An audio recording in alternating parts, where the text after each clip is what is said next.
Hello students, हम उत्तराखंड एक समग्र अध्ययन इस बुक को स्टडी कर रहे थे और इसमें हमने उत्तराखंड के बेसिक इंट्रोडक्शन को पढ़ लिया था और इसमें जो प्रमुख नियुक्तियां हुई थी अभी तक, चाहे उसमें राज्यपाल हो, मुख्यमंत्री हों और राज्य महिला आयोग हो, राज्य मानवाधिकार आयोग हो, राज्य बाल अधिकार संरक्षण आयोग हो, राज्य सूचना आयोग हो, राज्य अल्पसंख्यक आयोग हो, राज्य सेवा का अधिकार आयोग, राज्य प्रशासन, इन सब चीज़ों को हमने अपने प्रीवियस लेक्चर में स्टडी कर लिया था। और स्टूडेंट, हमने स्टार्ट किया था ऐतिहासिक संक्षिप्तिकी को, जिसमें कि हम उत्तराखंड के इतिहास के बारे में संक्षिप्त में पढ़ेंगे, संक्षेप में पढ़ेंगे। स्टूडेंट, कुछ पॉइंट्स को हमने स्टार्ट कर दिया था एक बार अपने प्रीवियस लेक्चर के ही, जो हिस्ट्री से रिलेटेड उत्तराखंड की जो इम्पॉर्टेंट पॉइंट है उनको एक बार रिवाइज कर लेते हैं और फिर फर्दर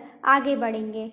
स्टूडेंट, इसमें सबसे पहला पॉइंट है जो कि उत्तराखंड की हिस्ट्री से रिलेटेड है।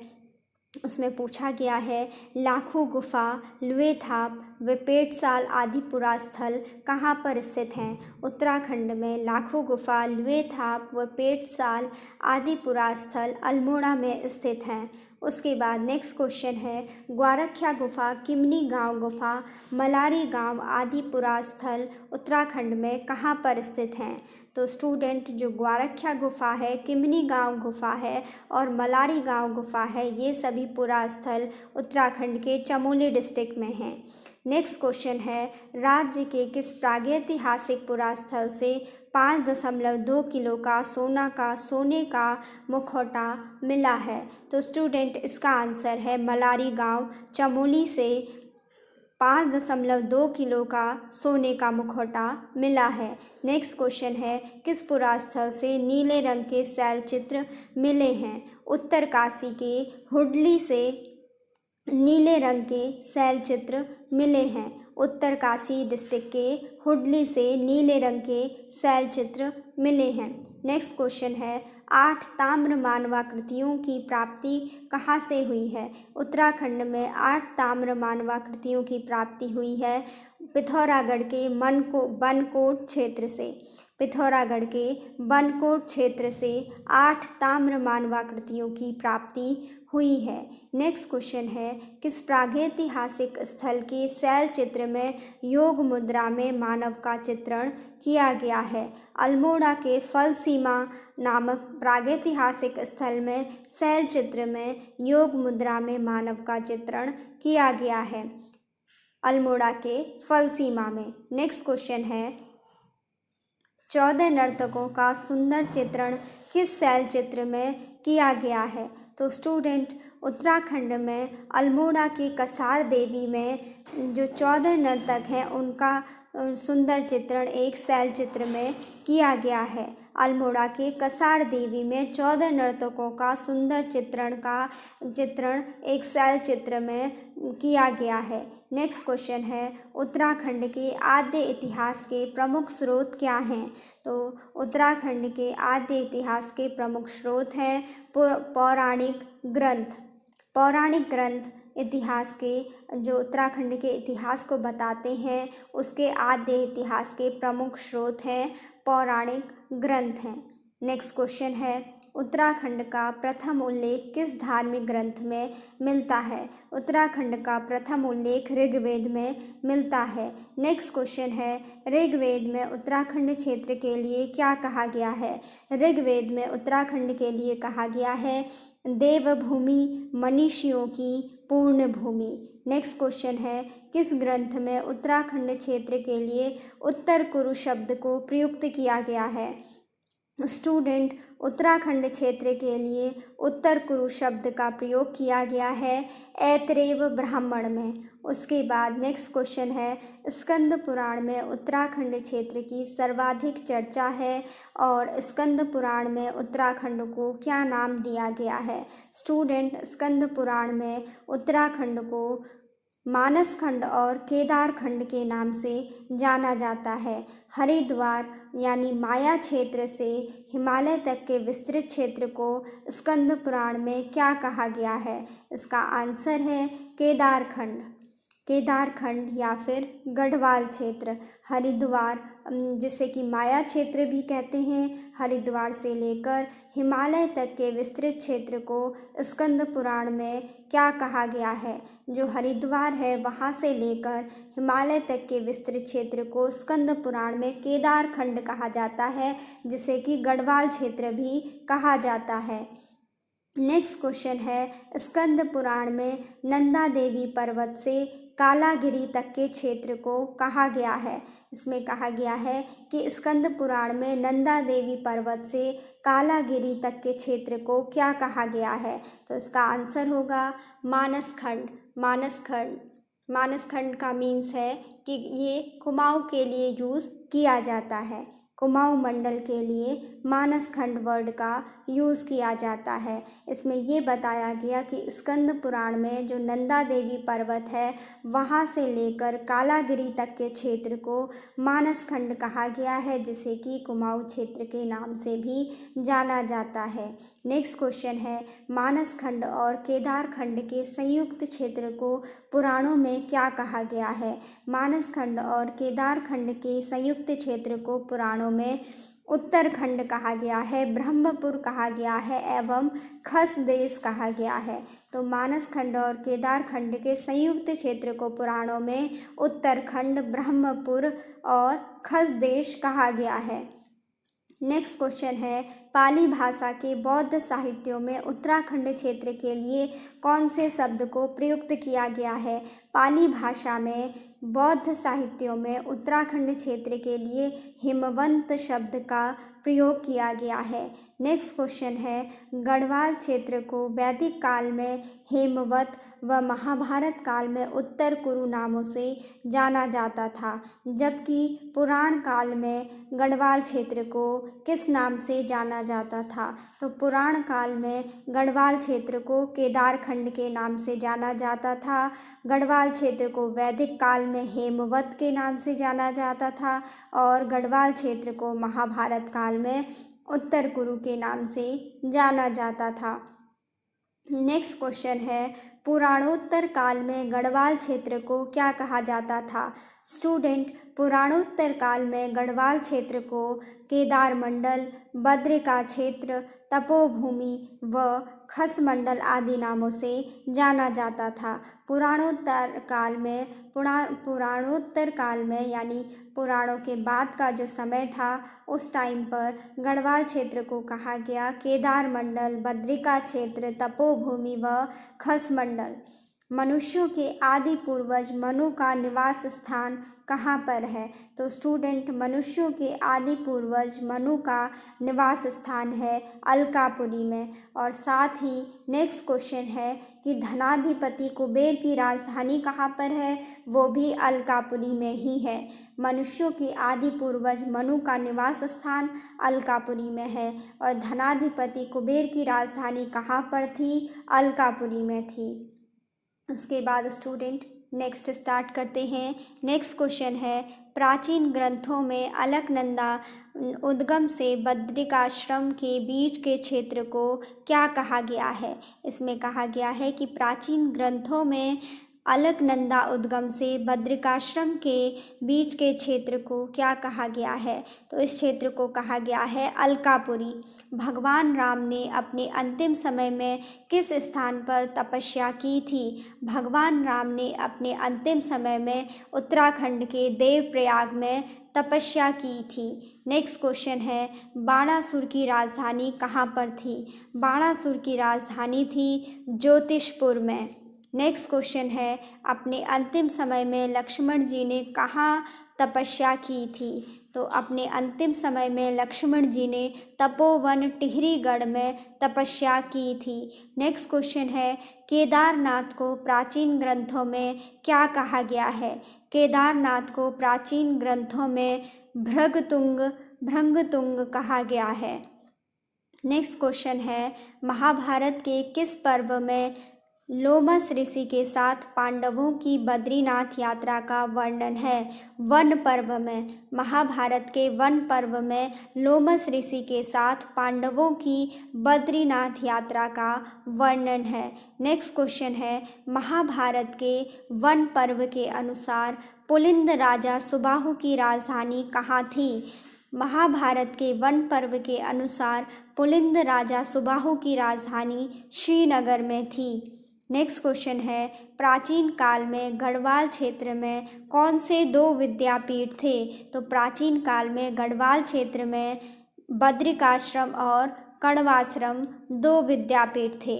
ये दोनों ही विद्यापीठ जो कि बद्रिकाश्रम है और कण्वाश्रम है, ये दोनों ही गढ़वाल क्षेत्र के दो विद्यापीठ थे।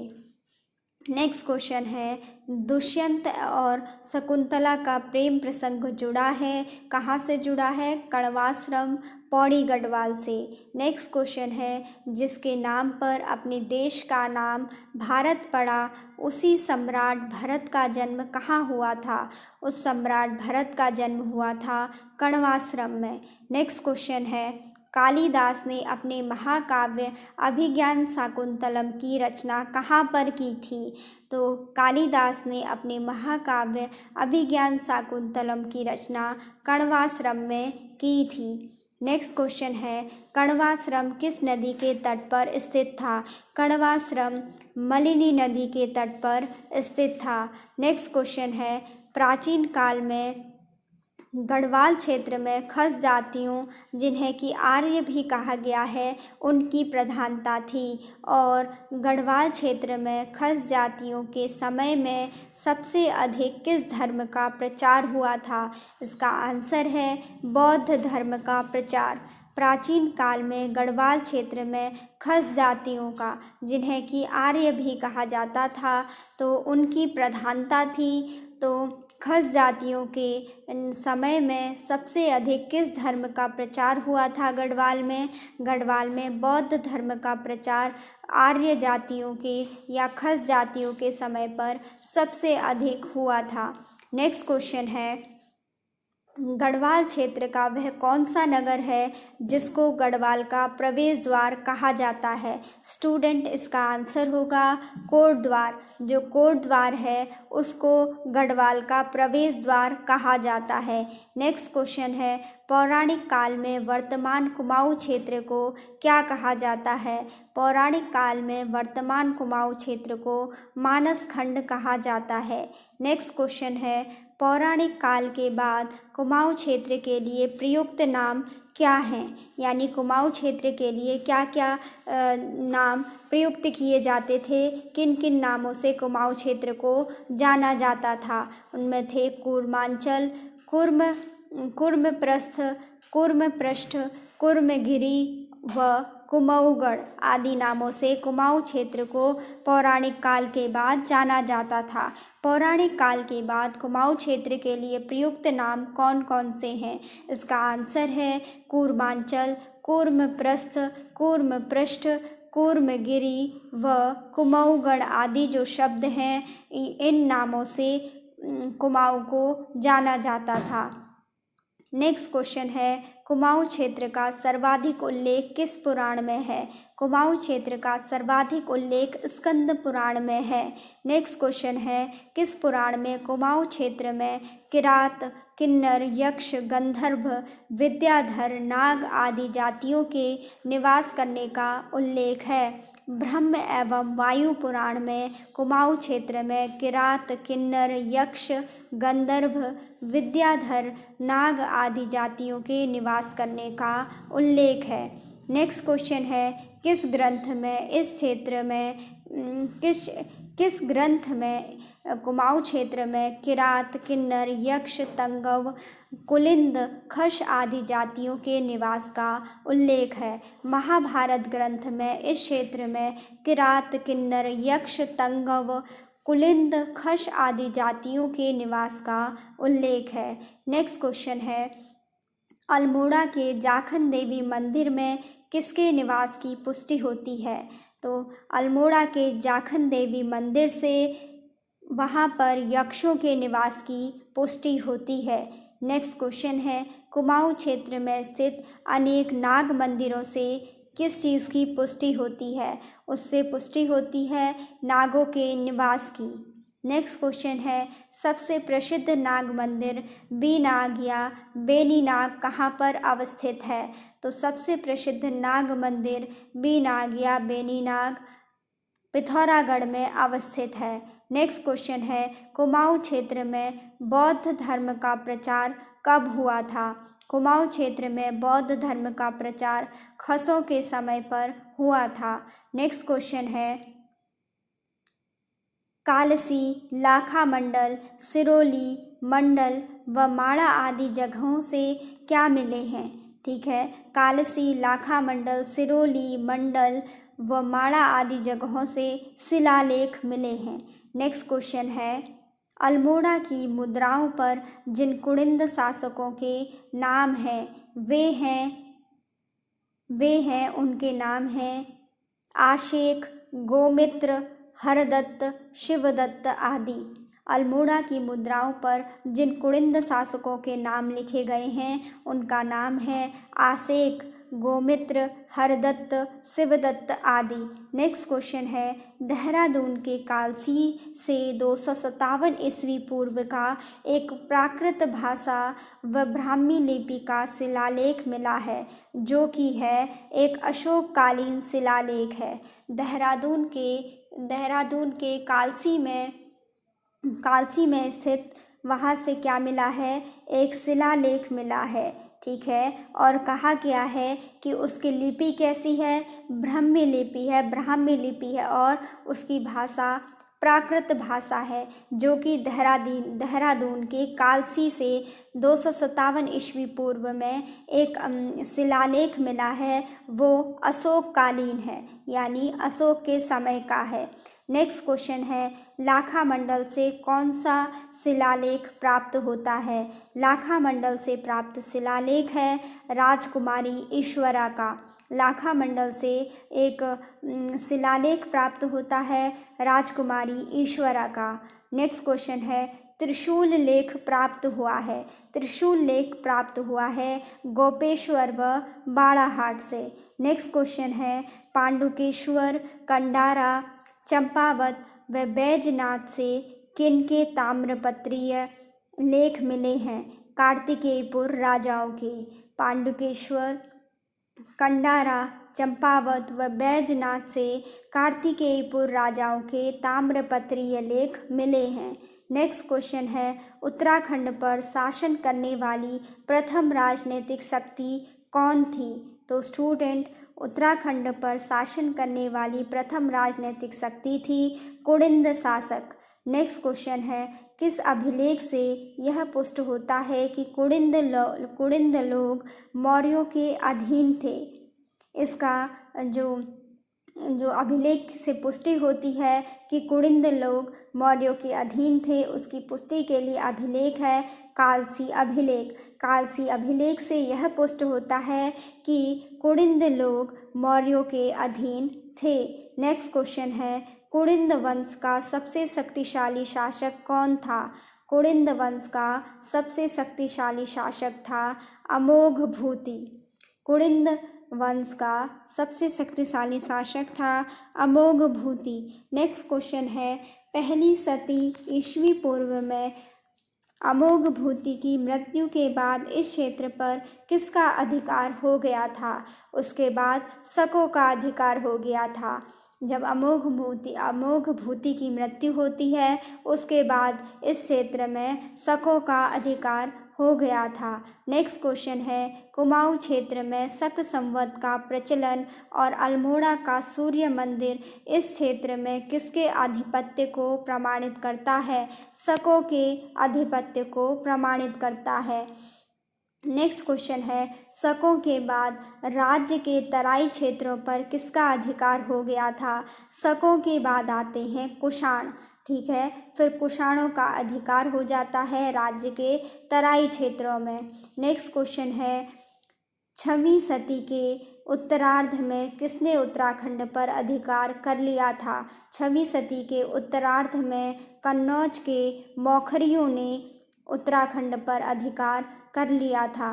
नेक्स्ट क्वेश्चन है, मौखरियों के बाद उत्तराखंड पर किस बाहरी राजवंश की सत्ता स्थापित हुई थी? तो स्टूडेंट इसका आंसर होगा वर्धन वंश, जिसे कि हर्ष कहा गया है। इसमें है कि मौखरियों के बाद उत्तराखंड पर किस बाहरी राजवंश की सत्ता स्थापित हुई थी? वर्धन वंश, हर्ष। नेक्स्ट क्वेश्चन है, हर्ष के समय ह्वेनसांग ने उत्तराखंड की यात्रा की थी और ह्वेनसांग ने इस राज्य को कहा था पॉलीहिमोपुलो या ब्रह्मपुर। स्टूडेंट, हर्ष के समय में ह्वेनसांग ने उत्तराखंड की यात्रा की थी और ह्वेनसांग ने उत्तराखंड राज्य को क्या कहा था? उत्तराखंड राज्य को कहा था पॉलीहिमोपुलो या ब्रह्मपुर कहा था। नेक्स्ट क्वेश्चन है, ह्वेनसांग ने हरिद्वार को क्या कहा और इसका क्षेत्रफल कितना बताया? ह्वेनसांग ने हरिद्वार को कहा मोयुलो अर्थात मयूरपुर और इसके क्षेत्रफल को ह्वेनसांग ने बताया 20 लीटर। उसके बाद नेक्स्ट क्वेश्चन है, उत्तराखंड के किस राजवंश को प्रथम ऐतिहासिक राजवंश माना जाता है? इसका आंसर है कार्तिकेयपुर या कत्यूरी राजवंश को उत्तराखंड का एक प्रथम ऐतिहासिक राजवंश माना जाता है। कार्तिकेयपुर या कत्यूरी राजवंश को उत्तराखंड का प्रथम ऐतिहासिक राजवंश माना जाता है। नेक्स्ट क्वेश्चन है, कार्तिकेयपुर राजवंश के अब तक कुल 8 अभिलेख मिले हैं, उनकी लिपि क्या है? उनकी लिपि है कुटिला। जो कार्तिकेयपुर राजवंश है उसके अभी तक कुल 8 अभिलेख मिले हैं और कार्तिकेयपुर राजवंश के जो अभिलेख हैं उनकी लिपि है कुटिला।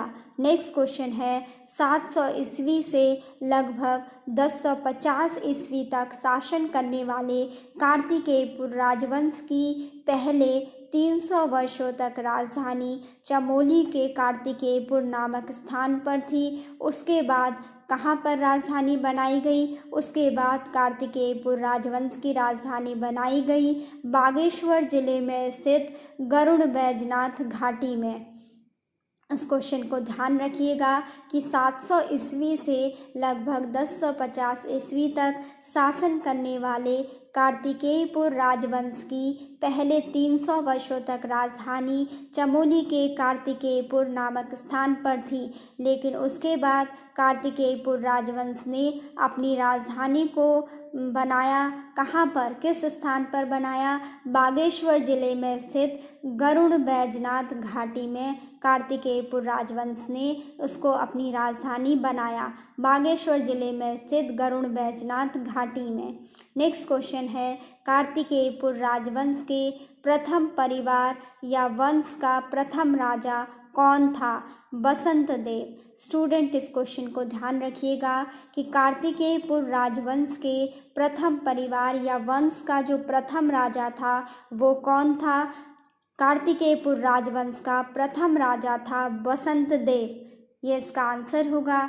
स्टूडेंट, अभी का लेक्चर यहीं तक रखते हैं, फिर अपने नेक्स्ट लेक्चर में हम यहाँ से फर्दर कंटिन्यू करेंगे और हम ये बसंत देव के बाद जो भी कार्तिकेयपुर राजवंश है उसके बाद जो आगे के जो भी राजवंश है उनके बारे में अपने नेक्स्ट लेक्चर में पढ़ेंगे। अभी का लेक्चर यहीं तक रखते हैं। आई होप स्टूडेंट आपको समझ में आया हो।